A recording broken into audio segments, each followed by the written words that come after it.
Rahman students, आज हमारा lecture है। हम देखेंगे वेक्टर स्पेस में बेसिस से क्या मुराद होता है और डायमेंशंस का क्या मतलब होता है। तो आप प्रीवियस दो लेक्चर्स में पहले ही देख चुके हैं कि आपके पास एस कब वी को जनरेट करता है, मतलब जनरेटिंग सेट के बारे में आपको पता है। और दूसरा यह है कि लीनियरली इंडिपेंडेंट सेट क्या होता है। तो यही दो कंडीशंस को अगर आप कंबाइन कर लें तो वो आपके पास बेसिस बन जाती हैं, वेक्टर स्पेस की बेसिस बन जाती हैं। तो इसी तरीके से डिफ़ाइन करना है। आपके पास एक नॉन एम्प्टी सबसेट है तो उसको आप बेसिस कहेंगे कब, अगर एस जो है वो जनरेट करेगा वी को। एस अगर जनरेट करेगा वी को, तो एस वी को कब जनरेट करेगा, वही दो कंडीशंस आपको मैंने बताई हुई थी कि एस जनरेट वी को कब करेगा। उस वक्त करेगा जब आप इस वी के हर एलिमेंट को इस सेट के एलिमेंट्स के लीनियर कम्बिनेशंस में लिख सकेंगे।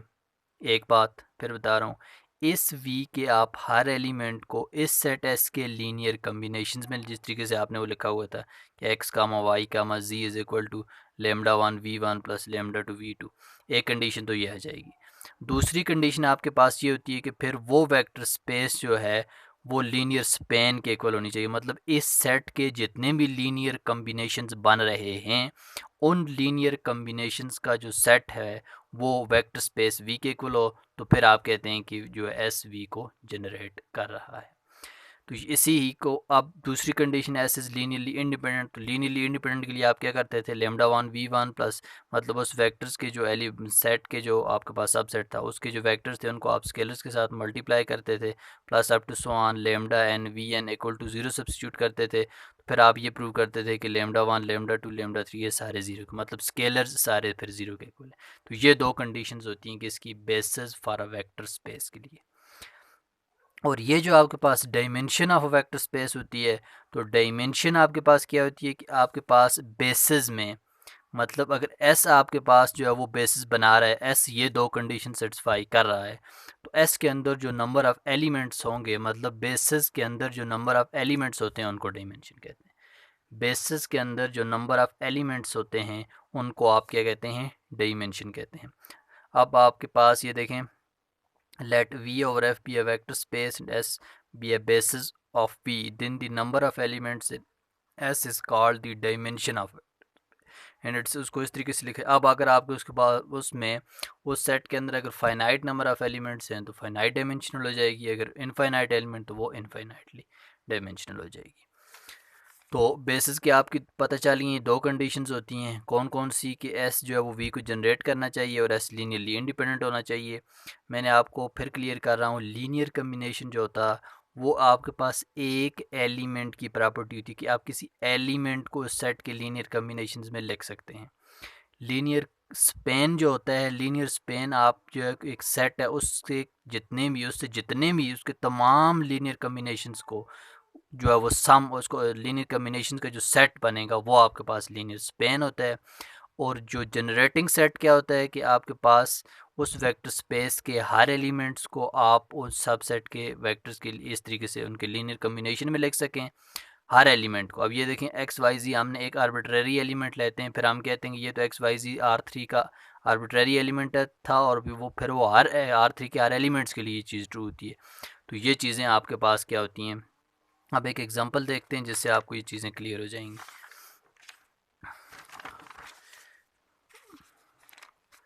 ये आपके पास दिया हुआ है कि show that the vectors v1 v2 v3 form a basis, वो आर क्यूब की बेसिस बनाते हैं। ये वेक्टर्स आर क्यूब की बेसिस बनाते हैं या नहीं बनाते। तो उसके लिए आपको क्या करना पड़ेगा, उसके लिए आपको ये दो कंडीशंस प्रूव करने की पड़ेंगी बेसिस की। एक क्या है कि ये पहली कंडीशन आपके पास क्या है कि एस जो है वो वी को जनरेट करता है या नहीं करता। एस जनरेट्स वी, तो एस वी को कब जनरेट करेगा, जब वी के हर एलिमेंट को आप इस सेट के लीनियर कम्बिनेशन के फॉर्म में लिखेंगे। और दूसरा वी जो आपके पास वो इस सेट के बनने वाले तमाम लीनियर कम्बिनेशन के इक्वल होना चाहिए। तो अब देखते हैं इसको। और दूसरी कंडीशन थी लीनियरली। अब देखते हैं पहली कंडीशन, इसमें वही काम किया, कुछ भी इसमें मुश्किल नहीं है। आप क्या करेंगे, लेट एक्स का वाई आर क्यूब का एक एलिमेंट लिया। अभी हम ये पहली कंडीशन चेक करने जा रहे हैं और उसमें भी पहले देखना चाह रहे हैं कि आर क्यूब के हर एलिमेंट को हम इस सेट, ये जो आपके पास एस बना है, यहाँ पर एस किसके इक्वल हो जाएगा, यहाँ पर एस आपके पास इक्वल हो जाएगा v1 v2 v3 के इक्वल हो जाएगा। अब देखें आपने ये लिखा है एक्स वाई जी, मतलब एक आर्बिट्रेरी आर क्यूब का एक आर्बिट्रेरी एलिमेंट लिया, उसको इस लीनियर कम्बिनेशन के इक्वल कर दिया, lambda one V one lambda two V two. इसमें आपने V one V two V three की वैल्यू सब्स्टिट्यूट की तो आपके पास ये एक इक्वेशन है। यहाँ से आपके पास एक्स वाई जी और ये 3 इक्वेशंस बन गई हैं। अब देखें यहाँ से हमने क्या करना है, क्या हमने एक्स वाई जी की वैल्यू निकालनी है या lambda one lambda two lambda three की वैल्यू निकालनी है। तो लीनियर कम्बिनेशन में हम क्या करते हैं, इन लेमडाज की वैल्यू निकालते हैं कि क्या वो लेमडाज ऐसे लेमडाज एग्जिस्ट करते हैं या नहीं करते जिनके लिए ये कंडीशन ट्रू हो। क्या ऐसे लेमडाज एग्जिस्ट करते हैं जिनके लिए ये वाली कंडीशन की उनको लेमडा वन यहाँ रखे, लेमडा टू यहाँ रखे, लेमडा थ्री, तो ये चीज़ आ जाए कि वो आर क्यूब के एलिमेंट्स बनते जाएँ। तो उसके लिए मतलब यहाँ से हम किसकी वैल्यूज़ निकालेंगे, स्केलर्स की वैल्यू निकालेंगे। तो क्या किया मैंने, ये देखें इसको और इसको ऐड किया, ये देखें ऑलरेडी दो वेरिएबल्स में थी, हम चाहते हैं ये भी दो वेरिएबल्स में आ जाए इक्वेशंस, ठीक है। तो इनको मैंने ऐड किया, तो ये आप किसी भी तरीके से सॉल्व कर सकते हैं, ज़रूरी नहीं है जिस तरीके से मैंने किया इसी तरीके से करें। तो अब ये लेमडा वन लेमडा टू आपने कैंसिल कर दिए, जब ये मतलब इनको ऐड करेंगे, फर्स्ट और थर्ड इक्वेशन को ऐड करेंगे तो ये चीज़ आपके पास आ जाएगी। फिर इसी तरीके से आप ये देखें, ये भी लेमडा टू लेमडा थ्री में और ये वाली इक्वेशन भी लेमडा टू। अब इन दो को सॉल्व कर लेते हैं, इक्वेशन टू को और फोर को सब्ट्रैक्ट कर लेते हैं। सब्ट्रैक्ट करने से क्या हो जाएगा, ये लेमडा टू वाली टर्म्स कैंसिल हो जाएगी, तो क्या आपके पास लेमडा थ्री वाली टर्म आ जाएगी। ये देखें आपने वही काम किया, यहाँ पर आपके पास कौन सी टर्म आ गई है, ये लेमडा थ्री वाली, वहाँ से आपने लेमडा थ्री की वैल्यू निकाल दी। अब ये देखें ये एक्स वाई जी ये सारे रियल नंबर हैं, इसका मतलब है ये लेमडा थ्री एग्जिस्ट करता है। इसी तरीके से ये लेमडा थ्री को आप किसी एक इक्वेशन में उठाकर पुट करें, वहाँ से लेमडा वन की वैल्यू लेमडा, ये देखें लेमडा थ्री की वैल्यू अगर आप यहाँ पर टू में सब्स्टिट्यूट करते हैं तो यहाँ से किसकी वैल्यू निकल आएगी, यहाँ तो लेमडा थ्री है ही नहीं है, वहाँ तो पुट ही नहीं कर सकते, तो यहाँ पर पुट करेंगे तो वहाँ से लेमडा टू की वैल्यू निकल आएगी। तो आपने उस इक्वेशन में पुट किया तो वहाँ से आपके पास लेमडा थ्री की वैल्यू पुट की तो लेमडा टू की वैल्यू सब्स्टिट्यूट आई। तो ये देखें ये सारे रियल नंबर है, इसका मतलब है ये चीज़ भी आपके पास एग्जिस्ट करती है, ये सारे रियल हैं, उनको डिवाइड करेंगे तो एक रियल नंबर। तो अब लेमडा टू भी आपको मिल गया, अब मसला किसका है, लेमडा वन का। तो आप इन लेमडा टू को उठाकर आप इक्वेशन नंबर वन में पुट कर दें, वहाँ से लेमडा वन की वैल्यू निकल आएगी।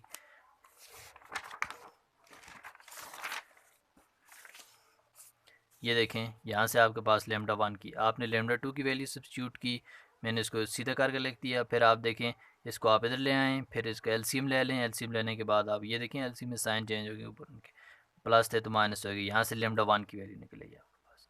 तो अब ये भी आपके पास एक रियल नंबर है, क्यों, क्योंकि ये भी रियल नंबर, ये भी, तो अब आपका आंसर भी एक रियल नंबर आएगा। अब आपको ऐसे लेमडा वन लेमडा टू मिल गए कि आप उनको अगर V one V two V three, तो आपके पास आर क्यूब के एलिमेंट्स आ रहे हैं। इसका मतलब ये हुआ कि आप आर क्यूब के हर एलिमेंट को इन वेक्टर्स की लीनियर कम्बिनेशन में लिख सकते हैं। फिर बता रहा हूँ कि आप आर क्यूब के, ये किसको बिलोंग कर रहा था, आर क्यूब का कोई आर्बिट्रेरी एलिमेंट लिया था, लेकिन वो तो ये कंडीशन तो आर एलिमेंट्स के लिए ट्रू हो जाएगी कि आर क्यूब से आप कोई भी एलिमेंट लेंगे उसके लिए ये कंडीशन होगी।